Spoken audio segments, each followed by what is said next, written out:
Buen día, que el Señor los bendiga. Qué gozo, qué bendición es poder leer la palabra de Dios, ¿no cree usted?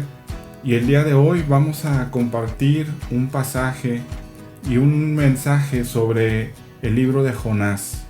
El libro de Jonás en el capítulo 2, los versos del 1 al 9. Acompáñeme en esta lectura, Jonás 2 del 1 al 9. Dice así: Entonces oró Jonás a Jehová su Dios desde el vientre del pez y dijo: Invoqué en mi angustia a Jehová, y él me oyó. Desde el seno del Seol clamé, y mi voz oíste. Me echaste a lo profundo, en medio de los mares, y me rodeó la corriente. Todas tus ondas y tus olas pasaron sobre mí. Entonces dije: Desechado soy delante de tus ojos, mas aún veré tu santo templo. Las aguas me rodearon hasta el alma, rodeóme el abismo, el alga se enredó a mi cabeza, descendí a los cimientos de los montes, la tierra echó sus cerrojos sobre mí para siempre. Mas tú sacaste mi vida de la sepultura, oh Jehová Dios mío. Cuando mi alma desfallecía en mí, me acordé de Jehová, y mi oración llegó hasta ti en tu santo templo. Los que siguen vanidades ilusorias, su misericordia abandonan. Mas yo con voz de alabanza te ofreceré sacrificios, pagaré lo que prometí. La salvación es de Jehová.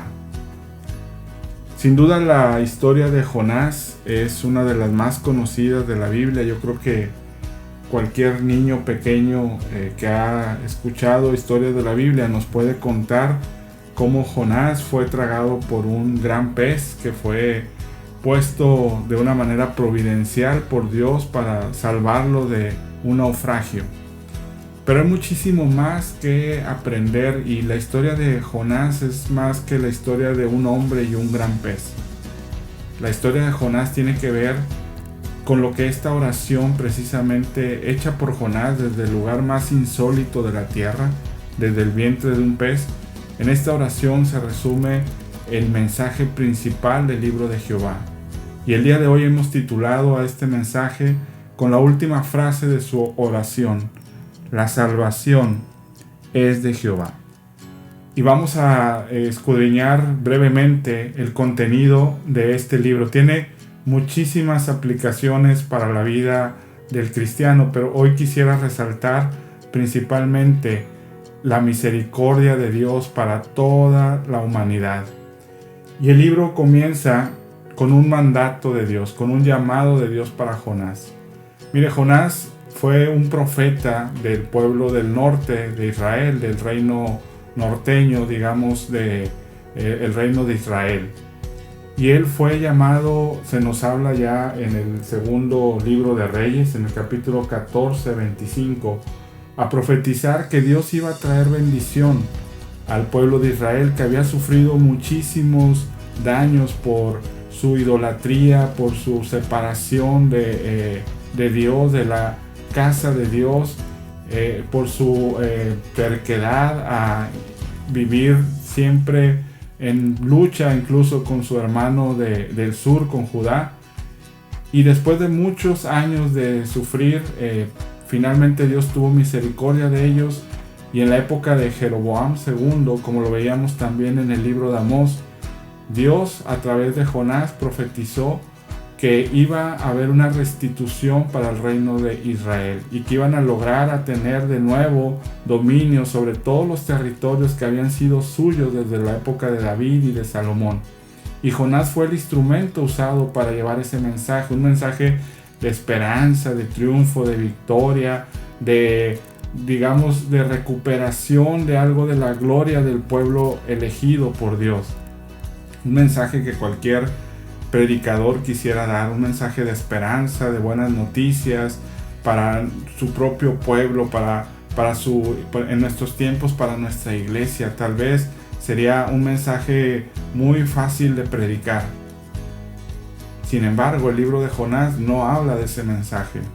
Esto solamente se relata brevemente en el segundo libro de Reyes, como comentamos.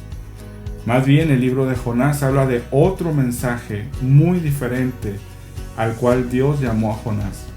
Dios le dice en el capítulo 1, Jonás, levántate, quiero que vayas a Nínive, la capital imperial de los asirios, la nación más cruel, que inclusive hasta hoy nos han llegado grabados de sus monumentos, donde se ve claramente cómo sojuzgaban a todas las naciones al sur de ellos, al norte, por todos lados, y cómo eran crueles. Ellos inventaron probablemente el método de crucifixión. Ellos decapitaban a sus pueblos que conquistaban, hacían masacres masivas. Era un pueblo temido por su crueldad, y eso lo vemos a través de los registros históricos que hay de esta nación. Dios le dice, ve y diles que los voy a destruir, porque han sido tan malos que ha llegado el momento de juzgarlos. Nínive era una gran ciudad. Se habla que era una ciudad de más de 50 kilómetros de diámetro, quizá la ciudad más grande de la antigüedad, según algunos historiadores. El mismo libro de Jonás dice que se tardaban 3 días en recorrerla de lado a lado. Realmente era una gran ciudad. Y Dios dice, ve y testifica contra ella, porque su maldad ha subido hasta mí. Y Jonás, en vez de obedecer, en vez de predicar como antes había predicado la expansión del reino de Israel, hace todo lo contrario. Huye en sentido contrario a la ciudad de Nínive. Se embarca en una nave que parte de Jope y que va hacia una ciudad en el lado opuesto, probablemente en el occidente, lejos de Nínive. Y estando en medio del mar, se desata una tempestad. No podemos huir de la responsabilidad que Dios nos da. Somos incluso ingenuos si pensamos que podemos escapar de nuestra responsabilidad, de nuestro llamado. No podemos huir de la presencia de Dios, como dice el Salmo 139, ¿a dónde huiré de tu presencia? Es inútil querer escapar del llamado que Dios nos ha hecho. Todos los hijos de Dios tenemos un llamado de Él y no podemos escapar. Probablemente Jonás pensó, esta nación no merece ni siquiera la mínima esperanza de salvación. No voy a ir a malgastar mi tiempo con unos paganos, con unos crueles que probablemente en un futuro puedan venir a destruirnos. En ese momento Asiria era una nación debilitada, pero no estaba extinguida y era una amenaza creciente para todas las naciones. Probablemente eso estaba en la cabeza de Jonás y por eso decidió huir. Puede ser que tengamos razones válidas, pero nunca podemos tener razones más válidas que las de Dios, que es el que nos llama y que Él conoce la historia, y en su omnisciencia Él sabe lo que se necesita hacer. Pero Jonás intentó huir, como tal vez muchos de nosotros queremos huir de la responsabilidad del llamado de Dios. Pero eso siempre tiene consecuencias. Estando en medio del mar se desató una tormenta tan terrible que parecía que la nave se iba a partir. Y hay una serie de preguntas cuando están sufriendo los marineros para poder hacer que la nave se salve, que me llaman mucho la atención. En primer lugar, Jonás va y se acuesta mientras todo el mundo estaba luchando por mantener la nave a flote. Él va y se duerme. Y entonces se levanta el capitán y le dice, ¿qué tienes, dormilón? Levántate y clama a tu Dios. A veces nosotros preferimos dormir que clamar a Dios.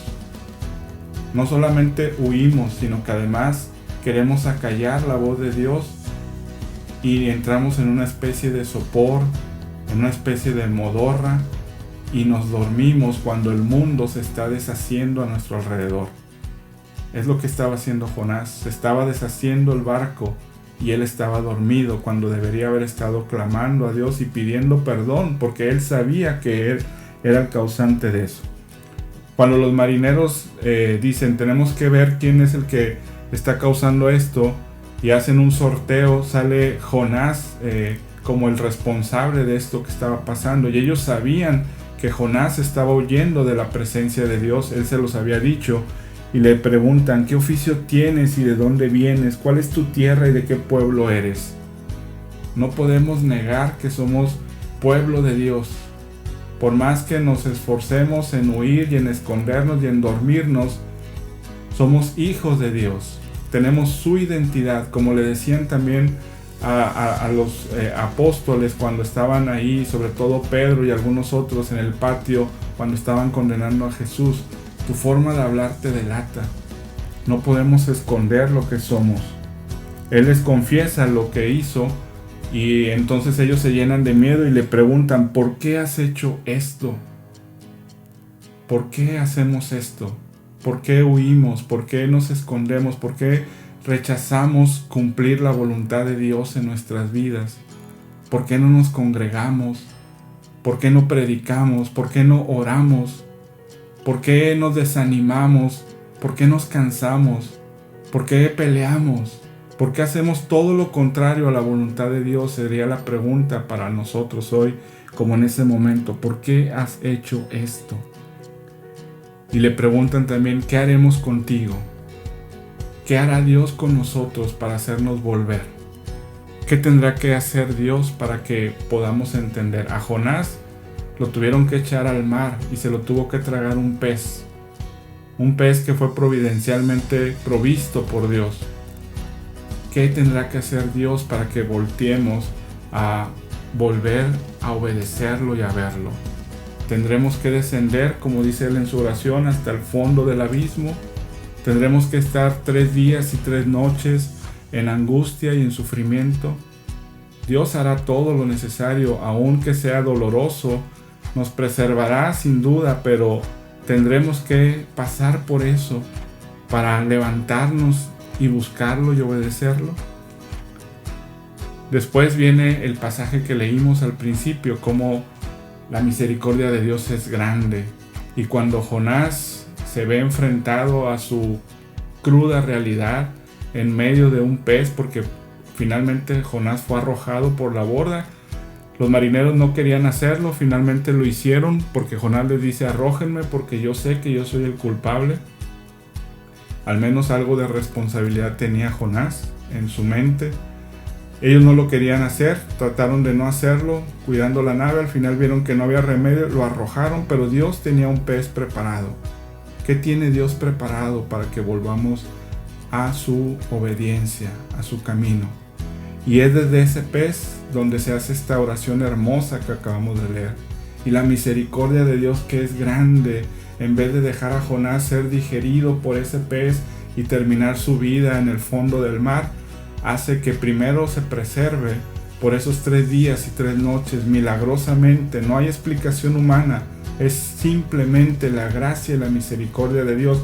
No hay explicación de cómo Dios nos cuida y nos guarda. Simplemente es porque Dios nos ama y es soberano y nos da una y otra oportunidad, y le da otra oportunidad a Jonás, y el pez va y lo arroja en tierra. Por segunda vez, ahora Jonás tiene la oportunidad de cumplir, y esta vez lo hace. En el capítulo 3, Dios le vuelve a decir: Jonás, levántate y ve a Nínive y predica allá lo que yo te voy a decir.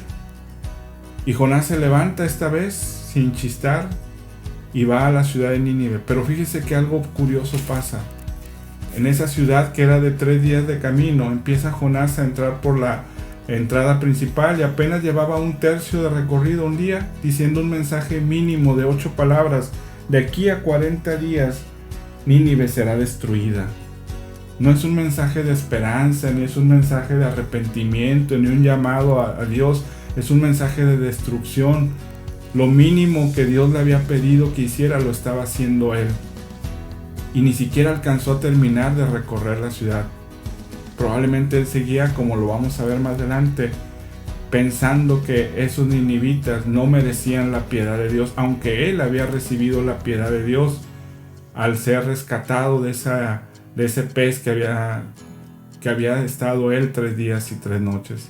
Pero él creía que no necesitaban o no merecían esa piedad los paganos. Sin embargo, Dios tenía otra cosa en mente. Ese mensaje mínimo que probablemente hoy a nadie convencería, y menos en una sola tercera parte del llamado que tenía él de recorrer. Bueno, ese mensaje mínimo hizo que llegara hasta los oídos del rey de la ciudad, y toda la ciudad se conmovió y se arrepintió, desde los más pequeños hasta los más grandes. y Dios recibió ese arrepentimiento. Dice el verso 10 que vio Dios lo que hicieron, que se convirtieron de su mal camino y se arrepintió del mal que había dicho que les haría y no lo hizo. Eso es misericordia de Dios en su máxima expresión. No se trata de un pueblo. Los israelitas sabían que eran el pueblo elegido de Dios y habían caído en un conformismo de decir solamente nosotros somos los buenos, todos los demás no son, no sirven, es gente de segunda, los gentiles como le llamaban en el Nuevo Testamento. Y a veces nosotros somos soberbios y pensamos que solamente unos cuantos merecemos la gracia y la misericordia de Dios. Jonás había recibido la misericordia de Dios, pero él seguía pensando que este pueblo no lo merecía, pero Dios pensaba otra cosa.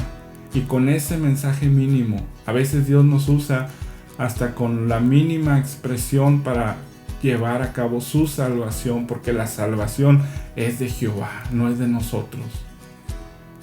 Y ahí termina esa parte de la historia, y si ahí terminara el libro sería maravilloso de por sí, porque lograríamos ver la gran misericordia de Dios y cómo Dios usa a un hombre que, a pesar de no estar convencido de lo que Dios lo había llamado, fue obediente y finalmente logró transmitir un mensaje de salvación. Pero hay un capítulo final que es todavía más importante, y gracias al Señor que se preservó para nuestros tiempos, porque nos da un clímax de esta historia y explica muchísimas cosas que hoy son muy útiles para la vida del cristiano.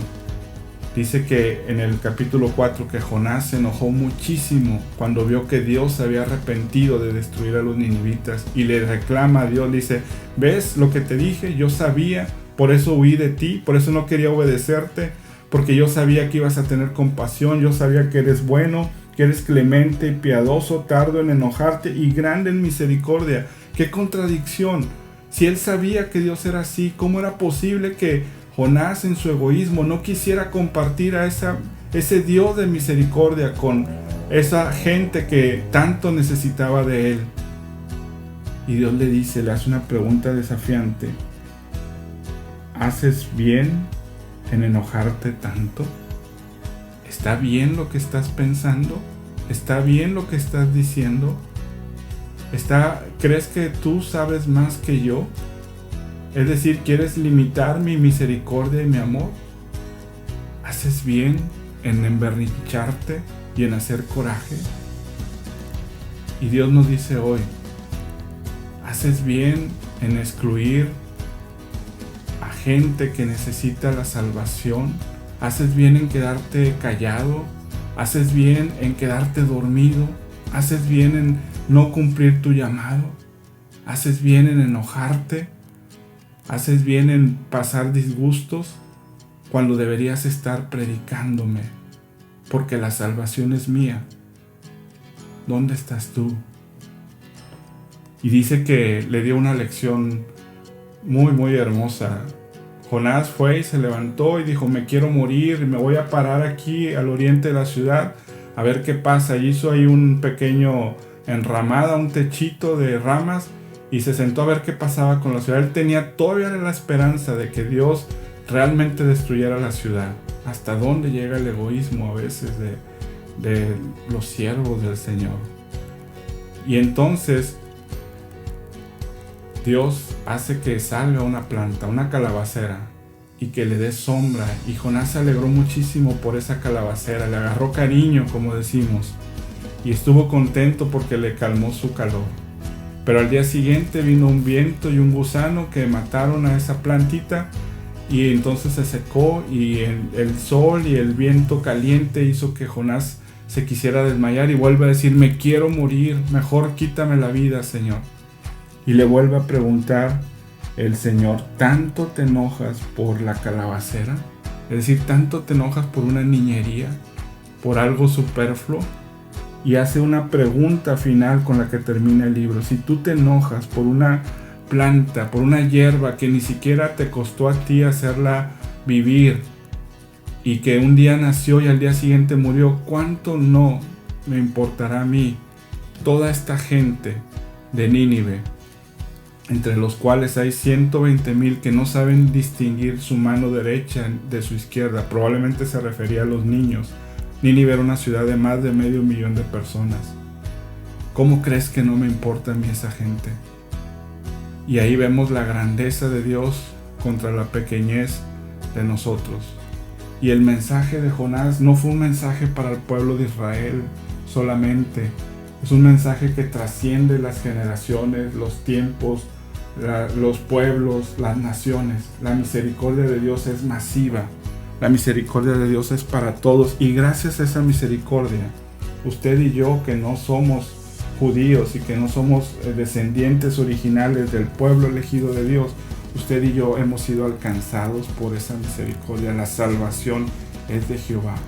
El llamado es a no imitar lo que Jonás hacía, a no guardarnos ese mensaje, y aunque sea de una manera imperfecta como él lo hizo finalmente, obedecer al Señor y salir a predicar. Dice Lucas capítulo 11 verso 30, Jesús citando este ministerio de Jonás. Finalmente Jonás cumplió su ministerio, tal vez más por las malas que por las buenas, pero hoy es algo que debemos nosotros tener en cuenta a la hora de cumplir el llamado de Dios. Dice Lucas capítulo 11 verso 30, porque así como Jonás fue señal a los ninivitas, también lo será el Hijo del Hombre a esta generación. Si Jonás, haciendo un mensaje mínimo, si siendo obediente a medias, a regañadientes, pudo Dios usarlo para convertir a una ciudad y salvarla de la destrucción, ¿qué no podrá hacer Dios con sus hijos obedientes? La salvación es de Jehová. Oremos. Padre Santo, bendito Dios, en esta noche damos gracias por este mensaje, Señor, de Jonás, un mensaje que trasciende su época, que va más allá de un hombre y un pez. Es un mensaje de misericordia, de piedad, de compasión, de amor que tienes tú por toda la humanidad, no solo por una nacionalidad o por un tipo de personas o por una generación o por un estado social, Señor, sino más bien tú eres rico en misericordia. Tu misericordia alcanza toda la tierra, Padre. Y te rogamos, Señor, que podamos ser, Señor, instrumentos tuyos, Padre, en tus manos. Que no caigamos, Señor, en creer que podemos ser administradores de tu gracia, Señor, de una manera egoísta y darla a cuentagotas como lo vemos aquí en Jonás, Señor. Te rogamos que podamos, Señor, llevar, Señor, tu gracia y tu misericordia a todos aquellos, aunque ante nuestros ojos no lo merezca nadie, Padre. Nosotros no lo merecemos, Padre. Y alguien, Señor, nos habló de ti, Señor. Permítenos poder, Señor, ser igual instrumentos para que otros estén en tu gloria, como esos ninivitas que seguramente conoceremos cuando te veamos cara a cara en tu gloria, Señor. Gracias, mi Dios. Oro por todos los que escuchan este mensaje en el nombre precioso de Jesús. Amén. Que Dios los bendiga mucho. Hasta mañana.